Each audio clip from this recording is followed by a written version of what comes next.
Hello viewers, मेरा नाम है बीरू और आप देख रहे हैं बीरू ज्ञान हब। आपको याद होगा पिछले वीडियो में मैंने टेंसेस के बारे में बात किया था, लेकिन आज हम शुरुआत से डे नंबर 1 स्टार्ट कर रहे हैं, जिसमें हम सब्जेक्ट, हेल्पिंग वर्ब और वर्ब के बारे में बात करेंगे बेसिक से। ये शुरुआत करते हैं एकदम बेसिक से और जानते हैं सब्जेक्ट क्या होता है। सबसे पहले बात करते हैं हम सब्जेक्ट के। सब्जेक्ट मतलब ये हिंदी इंग्लिश सब्जेक्ट नहीं है। जैसे जिसके बारे में हम बात करते हैं वही सब्जेक्ट है। जैसे मैं जा रहा हूँ, जाने का काम जो कर रहा है वही सब्जेक्ट है, ठीक है। यहाँ पे तो बेसिकली सब्जेक्ट दो प्रकार के होते हैं, एक सिंगुलर और एक प्लूरल, यानी एक वचन और बहुवचन। ही सी इट एनी नेम ए एक वचन में आते हैं, यू बी दे ए बहुवचन में आते हैं। अब इनकी हिंदी हम बताते हैं क्योंकि ये बेसिक की क्लास है। ही का मतलब होता है वह या उसे, लेकिन ये हमेशा लड़कों के लिए यानी पुरुष के लिए इस्तेमाल होता है। सी का मतलब वो भी वही होता है, वह या उसे, लेकिन ये हमेशा लड़कियों के लिए यानी स्त्री के लिए इस्तेमाल होता है। नाम का मतलब नाम होता है।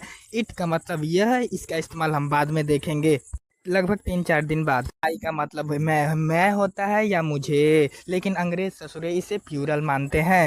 यू का मतलब तुम या तुम्हें, दे का मतलब वे या उसे, वी का मतलब हम या हमें। आई दे वी यू ये सब प्लूरल है अंग्रेजों के अनुसार। ही सी इट नेम ये सब सिंगुलर है। एक स्क्रीनशॉट ले लो इसका। बात करते हैं हेल्पिंग वर्क की। हेल्पिंग वर्क क्या आता है, is am are was were आदि। हम इसी का तो बात करेंगे पूरे सीरीज में, लेकिन आज हम बस सीखेंगे कैन और शुड। तो ये कैन का मतलब होता है सकता है, सकती है, सकते हैं, और शुड का मतलब होता है चाहिए। अब चलिए हम बात करते हैं वर्ब की। ये वर्ब क्या होता है भैया, जिंदगी भर हम इन्हीं का तो इस्तेमाल करते हैं। आना जाना, खाना पीना, नाचना, घूमना, ये सारा वर्ब ही तो है।